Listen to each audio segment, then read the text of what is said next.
right? The first is called head. And all head does, you just type it props.head, open parenthesis, close parenthesis. This will call the head method, execute the head method on the props variable. All it does is print out the first 5 rows of your output, of your data frame. They're output right here into the notebook, and you can inspect them. You can look carefully at what's in and all the columns and cells and sort of peek in and get kind of a clue of what the data set you have read in looks like. And this is a very handy command that I use almost every single day, and that if you get into this process, you probably will too. And by default, it prints the first 5. But if I wanted to say just print the first 1, why, that just happens to be the input for head.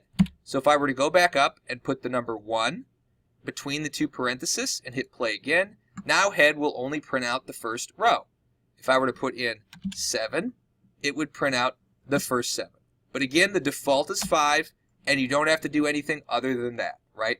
But again, just to make the point, the way that Python methods work is that they are executed with the open and close parenthesis, and then they accept an input that will tell them what to do, right? Some don't require any input and have defaults that allow them to do something sensible, like head. Others have required inputs, like read CSV, which is unable to run unless it knows what CSV file to open. No one was born knowing what all these inputs are, and they can vary quite a bit and are sometimes not what you might expect or even like them to be. But they are what they are because they're Python code deep down inside Pandas that the community of Pandas developers have sort of landed on. And these methods are all documented on the internet, and if you're ever using a new method or have forgotten how to use one that you've used in the past, I would recommend you just Google the name of the method and Pandas, and you'll find a documentation page or examples of other people's code where those inputs are spelled out really precisely.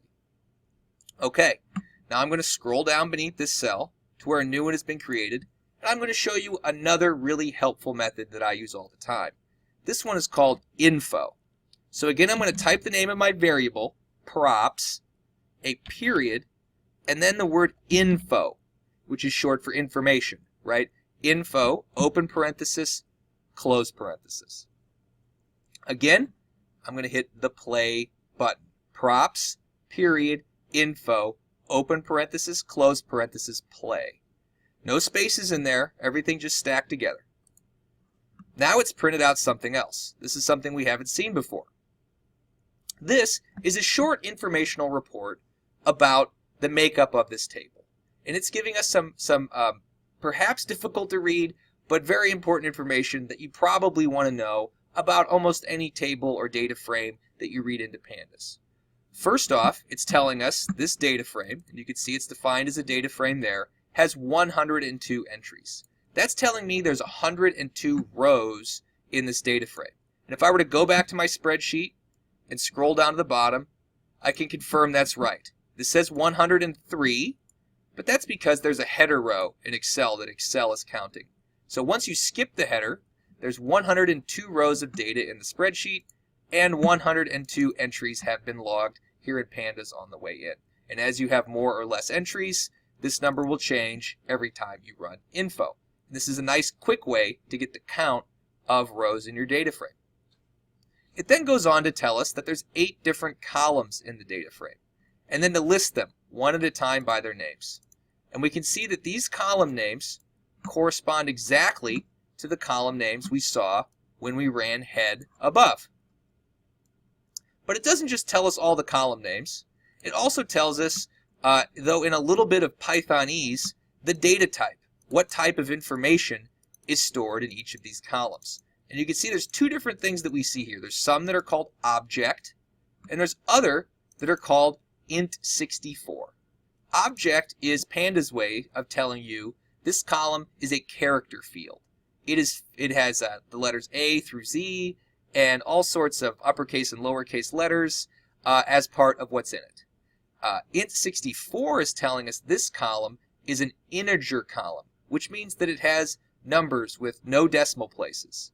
And it's going to be able to do different things with all the Pandas logic depending on what data type these columns are. If your column is an integer column or a float column, which is what decimals are called in this world, you'll be able to do all sorts of mathematical operations right outside of the box using those columns. If it's a character column, you won't be able to do some of those same statistical methods, but you will be able to do a whole other set of string manipulations to sort of search through the column for different character patterns, replace or otherwise manipulate the letters to do whatever you might need to do as part of your analysis or data work. Finally, it gives us a little more information about the size of the file and the data. Oh, and I forgot, here in the columns, we also get some information on whether there are any null values in any of these columns, which is, again, just a fancy computer way of describing whether there are empty cells in the spreadsheet. And you can see here that all of these columns are completely filled with data because they've all been marked as non-null, right? And 102 rows here overall in the data frame corresponds to the number of columns within this data frame where the rows are filled. So there are 102 rows, and for all columns there are 102 values. So this is a completely filled spreadsheet, is what that's telling me in this case. If there was a column that had lots of empty values, you could really quickly see this here, which can be very helpful when you're trying to quickly analyze a database or other file. All right, so those are the basic things I wanted to show you, and we're going to do one more exercise to kind of review them before we finish this video. All right, again, there were 3 steps that we learned. After importing pandas, we learned how to read in a CSV and save it as a variable. We then learned how to use the head command to take a peek at the first few rows. And then finally, we learned how to use the info command to get some diagnostics or a report card on everything that's inside that file. So we're going to repeat those 3 steps, but we're going to do it for a different file. There's a second file back here linked at the table, which is called contributions rather than committees. I'm going to copy the link to that one, and we're going to do these 3 steps for this second file. Now this file, rather than being a list of all the committees active on all the propositions, it's instead a list of all the campaign donors, all the contributors who gave money to those committees. So it's a lot longer list, and it includes a lot maybe more interesting information like the names, employers, and occupations of campaign donors. So to begin, we're going to name our variable that we're going to save this data frame into. I'm going to call it contribs, which is just shorthand for contributions. So it's a little shorter to type, and I can save myself some time and space. Contribs space equals, and again, I didn't have to call it contribs. I really could call it anything. That's the way variables work. So I'm going to say contribs space equals. Now again, I need to return to pandas itself to access its built-in read CSV tool to get what I want. So it's going to be pd period read underscore CSV, because that's the name of the method, parenthesis, and then inside 2 quotation marks, I'm going to paste. Now again, I lost my paste. I'm going to go back in and try again. And I'm going to paste in, there we go, paste in the URL to that contributions. And again, it's http:// everything is the same up until the very end, where instead of committees, it's now contributions.csv, closing the quotation, and then closing the parenthesis. So that will then use read CSV to read this file from the internet into the variable contribs.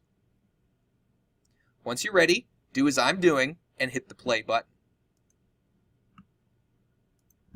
This may take a minute, as the file will need to be downloaded off the internet and saved in here.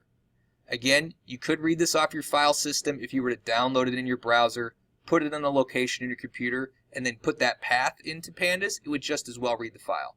But in this case, I think it's easier and a little more fun to read it right off the internet. So I know it's completed because the asterisk here has been replaced by a number, and I can go down to my next cell and I can begin working with my contribs variable.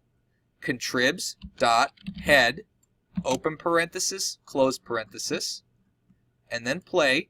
We'll run the head command on this table, and we can see that here in the first row was a contribution made in September 2016 to a committee called Adult Use Campaign for Proposition 64, which, if I remember correct, is a proposition about whether pornography actors should be required to wear condoms. Welcome to California. It did not pass.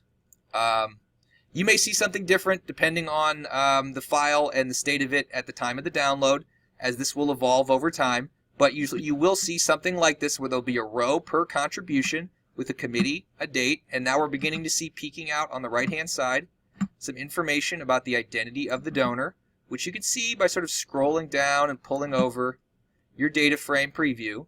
You can see that Gretchen Bergman of Spring Valley, California, who lives at this zip code, right? How much did this person give will then be available as we scroll over. And we can see that this person who was the executive director of a company called A New Path. I'm going to keep scrolling. This person made a campaign contribution of $84 to that committee. And that's what's been recorded here. And this goes on through the file as you proceed down. How many contributions do we have, you might ask? Well, we could go down to the next row and we could type in contribs.info, open parenthesis, close parenthesis, just as we did before, and hit the play button. And now we'll see that again, all the different columns have been printed out from above, including a lot of different numbers about how many records are there and how many are empty, the data types of the different columns. We can see that this table now has a float field, which we never had before, which again is a decimal value because of the dollars and cents in that amount column, and a bool column, which is short for boolean, which means a value of either true or false. How did Panda know all this? It just guessed it based on the content of the data file, which is one of many very wonderful features built into Pandas, which is without you having to tell it what type of data is in each individual column, it sort of just figured it out and did it for you. Now again, your numbers here might be slightly different depending on the file at the time that you watch this video, but you should see something along these lines. Now, that's all I have to teach you in this particular section, so I'm going to go ahead and save my notebook at the top, just so it's saved in the system, which is always a good idea to do, and I'll see you in the next one.